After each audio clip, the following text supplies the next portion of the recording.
Y cuando uno piensa en meritocracia, en general lo que piensa es en mérito, y el mérito está presente en una serie de iniciativas, bueno, en el lenguaje cotidiano sin duda, pero también en una serie, se refleja en cierta iniciativa y también en ciertas demandas hacia la sociedad. Y un ejemplo de ello, donde la palabra mérito aparece repetidamente, por ejemplo, el primero que está ahí son los programas de talento académico, estos programas que tienen las universidades donde seleccionan a los niños más talentosos, ¿cierto? Y los llevan a la universidad para prepararlos para que puedan ingresar, que vienen de contextos un poquito más vulnerables o en situación de pobreza, como uno lo quiera llamar. Pero ahí el tema del concepto del mérito está muy presente, principalmente asociado a talento. El nombre de estos programas es de talento académico. Y ahí viene un primer vínculo importante. ¿El mérito es solo talento o es algo más que talento? ¿Ya? Yo creo que al revés sería difícil defender o plantear que el mérito no tiene nada que ver con talento, al menos en la concepción general que tenemos del concepto. Ahora, si es solamente talento o no, es lo que vamos a ir discutiendo después. Otro programa, estos son algunos que se me ocurren, hay muchos más, pero que he estado más cercano tal vez, o que conozco algunas personas que están involucrados en ello, son los programas de asignación de excelencia pedagógica, que se llama, de hecho, premio al mérito docente, que son estos programas que premian a profesores destacados. Asociado a eso, la evaluación docente, también a los mejores profesores, ¿cierto? Ahí se sube el sueldo. La discusión de la carrera docente de la ley que fue este año y el año pasado que se ha discutido intensamente, tiene mucho que ver con el mérito de los profesores. ¿Ya? El término ha aparecido repetidamente. La discusión que hay sobre la alta dirección pública es como una oposición a la designación de cargos por cuoteos políticos versus mérito, digamos, versus el mérito real que tienen las personas y no por otras cosas. Otros temas donde la meritocracia también aparece, o el mérito, pero aparece como una irritación. Por ejemplo, casos de corrupción. Cuando aparecen casos de corrupción, sobre todo más a nivel individual que personal, lo del mérito aparece mucho en el discurso. Y esto se ha hablado mucho, sobre todo en base, digamos, los dos últimos años, sobre todo por el caso Cabal, ¿cierto? Y Dávalos como una figura totalmente antimeritocrática, que llegó a la moneda. Muy interesante porque llega a la moneda por una cosa familiar, por ser hijo de la presidenta, y además, digamos, después cae en este escándalo que es tiene que ver más con temas financieros. Entonces se ha convertido en una especie de ícono como de la antimeritocracia. Y también parte de los escándalos asociados también a otros nombramientos, cuoteos, todo el tema del pituto, todo lo que es familia y contacto es como una especie de antimérito, o es considerado así. El sistema educativo, toda la discusión que ha salido sobre todo a partir de las manifestaciones que hemos visto en los últimos años, ya casi 10 años, se asocian a méritos de los estudiantes y su reconocimiento. En fin, obtención de beneficios por contacto. La suerte también puede ser vista como algo no meritocrático. Una serie de barreras a la movilidad social, que es un tema que nos acerca más el mérito a la sociología, qué tan abiertas o cerradas están las posiciones en la sociedad y cómo eso atenta contra la promesa de la meritocracia, que es parte de la modernidad. Y la palabra cuna, que también se utiliza repetidamente, ¿cierto? Cuando los beneficios que vienen de la cuna no son meritocráticos, porque vienen de la herencia o de la capital humano, cultural de la familia. Entonces eso produce una cierta... inmediatamente cuando uno menciona esas palabras es como que el ideal meritocrático, que se asocia a algo positivo, y vamos a entrar a eso ahora, se ve irritado, se ve cuestionado y eso produce un cierto malestar. Pero ahora, ¿cómo ha sido relacionado, entrando ya más de lleno al tema de esta charla, el mérito con la desigualdad? Eso es bien interesante porque yo creo que está muy bien resumido en esta frase, que es uno de los pocos libros sociológicos que hay respecto, o sea, netamente sociológicos que hay respecto de meritocracia, que se llama La meritocracia como principio de legitimación, que es una tesis doctoral de un profesor en Alemania. Y lo que él plantea en resumen en su tesis, perdón, creo que es la tesis de habilitación, que es esta cosa extraña que hacen los alemanes después del doctorado, si tienen que habilitar, entonces hace como una segunda tesis doctoral. Bueno, lo que él plantea es que la creencia en el mérito como principio distributivo justo permite la legitimación de la desigualdad social. Y yo creo que ese es un buen resumen de la relación entre mérito y desigualdad. Y esto se asocia mucho en libros de estratificación al advenimiento de la modernidad, ¿cierto? Sobre todo, bueno, Ilustración, Revolución Francesa y el cuestionamiento de los beneficios de cuna en base a la época feudal. y que ahora los criterios de asignación o distribución ya no deberían ser la herencia ni los títulos nobiliarios, sino que el logro individual, entre algunos de ellos, ¿ya? Entonces lo que uno puede plantear al respecto ahí, claro, que la desigualdad de todas formas sigue existiendo, pero los mecanismos de legitimación de la desigualdad cambian y ahora se basan en mérito. Entonces uno podría estar, es interesante además separar conceptualmente justicia de igualdad, ¿ya? Asumiendo que, es difícil entrar en esa discusión en poco tiempo, que no son sinónimos, o sea que la igualdad no es sinónimo de justicia, están relacionadas pero no son sinónimos. El mérito sería una forma de justificar las diferencias y la desigualdad, ¿ya? O sea, la desigualdad podría ser justa, en tanto meritocrática. Y ese rompecabezas, yo creo que ese ámbito que se describe resumidamente en esta frase es el marco general que tiene esta presentación en lo que sigue. Voy ahora al tema del auge de la segunda parte, el auge de la meritocracia después de haber lanzado esa tesis más general. Y les voy a contar sobre el origen del concepto y cuáles son sus complicaciones incluso desde el origen, ¿ya? Porque es un concepto controversial, paradójico, uno podría decir oscuro, un poco traicionero también. Lo que tenemos ahí es, esto es un gráfico que viene del corpus de Google Books, que lo pueden ver, bien entretenido además, como jugar un poco con esto, se llama Google Ngrams, que lo que hace es buscar las veces que aparecen diferentes conceptos en la literatura, que son miles y miles de libros, de acuerdo a los años. Entonces, como el porcentaje de menciones de ciertos términos. Y lo que aparece ahí graficado es el porcentaje de menciones de meritocracia, que es bastante bajo, bueno, eso no es muy relevante, pero es 0,000 no sé cuánto. Lo que es relevante en el gráfico es que ustedes ven que antes del año de mediados de los 50 ese concepto no aparece mencionado en nada, y a partir de mediados de los 50 comienza a aparecer y su mención se va elevando, notoriamente, ¿ya?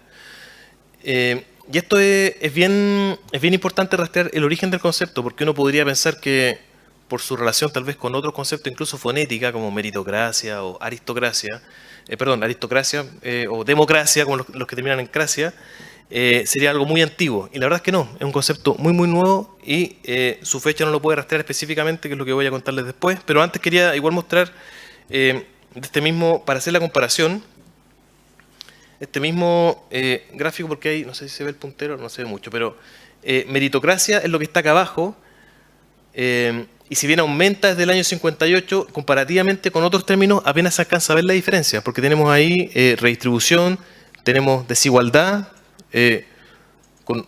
claramente con una mucha mayor cantidad de menciones y que también aumenta en el tiempo. Y el otro que aparece ahí es justicia social, que es el verde, ¿ya? ¿Por qué menciono esto? ¿Por qué lo quería mostrar? Porque si bien el tema y la mención y la importancia de la meritocracia como tema de estudio parece ir subiendo, comparativamente con otros temas sigue siendo nada. O sea, el tema apenas aparece en la literatura, y esto, ojo, que esto no necesariamente es literatura académica, ya son diferentes, hay novelas, hay un montón de cosas. Así que es importante también tomar eso en consideración. Bueno, y el origen de esto se remonta a este profesor, que es Michael Young, que nació en el año 1915, que es de Inglaterra, y él inventa este término en un libro que es The Rise of Meritocracy, que puede ser como el auge o la subida, es difícil traducir ese término. Yo podría traducirlo como el auge de la meritocracia. Creo que es una acepción un poquito más que da cuenta de lo que trata el libro. Y este libro es un libro muy interesante. Yo recomiendo su lectura. Es difícil encontrar, curioso, bueno, no es curioso porque el tema no tiene tanta difusión. Pero bueno, Michael Young es sociólogo, estudió sociología en el LSI, el doctorado. Pero este libro no es sociológico. O sea, uno podría decir que sí, pero está escrito como una novela. Y el dispositivo narrativo que utiliza es muy especial, muy creativo. Lo que hace Young en el libro es situarse O sea, está escrito como una tesis de doctorado, pero de un estudiante de doctorado que termina su tesis por ahí por el año 2033. Entonces, retrospectivamente, analiza históricamente la meritocracia y su evolución en Inglaterra. O sea, fue escrito el 58, entonces él parte un poquito después del 58 y después empieza a inventar, digamos, qué pasa después. Pero esto lo dice como si fuera una tesis doctoral. Entonces, bueno, uno lee y dice, bueno, en el año 90 pasó esto en Inglaterra y empieza como a inventar cómo se desarrollaría la sociedad inglesa con el perfeccionamiento de la implementación de la meritocracia. Es muy, muy interesante. Podría uno decir incluso un poquito delirante lo que él hace. Y para que se hagan una idea del tenor del libro, de los contenidos, aquí tengo algunas citas, porque, bueno, para resumir el sentido del libro, esto es una sátira respecto a meritocracia, después se van a dar bastante cuenta de por qué es así. Entonces hay algunas citas del libro, acá, por ejemplo, esa dice, que me parece una de las claves que expresa muy bien el corazón del libro, dice, el mundo por primera vez observa o tiene un espectáculo de una clase brillante, el 5% del país que sabe qué significa un 5%. Como ustedes ven, es bastante, o sea, y van a ver las citas, son un poco escandalosas porque son bien despectivas, varias de ellas. Por ejemplo, aquí dice, si en el mundo adulto, tanto como en la escuela, los estúpidos se mantienen juntos, y esto lo escribe, o sea, esto no está escrito como chiste, sino que está escrito o sea, se enlaza con el lenguaje de una tesis doctoral, pero él como que incluye este tipo de cosas. Entonces los estúpidos se mantienen juntos, entonces no se les recuerda en cada momento de su inferioridad. Entonces esta solidaridad de clase, mientras no esté, digamos, teñida por una ideología rebelde, puede ser, ha sido la ayuda más valorable a la cohesión social. Entonces, él ahí aboga en el fondo porque los estúpidos se mantengan juntos, separados del resto, y según que es una consecuencia de la implementación de la meritocracia, se mantendría la cohesión social en las clases bajas. Otra cita, hacia 1990, recordemos que este libro fue escrito en el 58, pero él lo escribe hacia el pasado, pensando lo que pasó en 1990, los adultos con coeficiente intelectual de más de 125 pertenecían a la meritocracia. Y él habla acá de meritocracia como el gobierno de los mejores. Esto es gobierno. Es como las posiciones de poder están ocupadas por las personas más inteligentes. Así lo entiende él. Entonces, una alta proporción de los niños con coeficiente intelectual sobre 125 son los hijos de estos mismos adultos. Las posiciones más altas de hoy día están alimentando a las posiciones más altas del mañana, más que en cualquier momento en el pasado. La élite está en el camino a volverse hereditaria. Los principios de herencia y mérito se están juntando, están viniendo juntos. La transformación vital, que ha tomado más de 2 siglos en cumplirse, está casi completa. ¿Ya? Eso es como digamos, como el punto cúlmine de la meritocracia está sucediendo porque se está juntando la herencia con el mérito. Bueno, hay varias cosas así en el libro. Como decía, recomiendo bastante la lectura.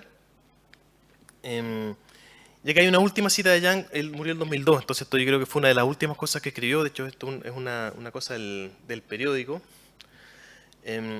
Lo que él dice que está muy decepcionado de su libro el 58, The Rise of Meritocracy. Dice, yo inventé una palabra, de hecho la palabra está inventada en ese libro, antes no existía. Yo inventé una palabra que se puso a circular en términos generales, especialmente en los Estados Unidos. Y además, bueno, lo que más lo indignó y por eso escribió esto, apareció en un lugar muy especial en los discursos de Tony Blair. Y él dice, esto lo dijo varias veces, pero lo repite, el libro fue una sátira y quería hacer una advertencia, que dice, bueno, obviamente no se ha cumplido, de lo que podría pasar en Inglaterra entre el 58 y el final imaginado de la revuelta contra la meritocracia en el 2033. ¿Ya? Él repite esto fue una sátira, fue malentendido, la gente lo utiliza como si fuera un valor, pero yo, o sea, él lo planteó ahí como una catástrofe de lo que podría pasar. De hecho, el libro termina en el 2033 en una revuelta contra la meritocracia. Ese es como el final, es bien interesante, donde además el autor muere en esa revuelta. ¿Ya? Como que lo dice, bueno, ahora, los próximos días, dice, voy a ir a una manifestación, porque hay gente que está curiosamente manifestándose contra esto, entonces voy a ir. Y después hay una nota del editor, bueno, esta tesis no pudo ser revisada hasta el final porque el autor murió en la revuelta. ¿Ya? Bien interesante.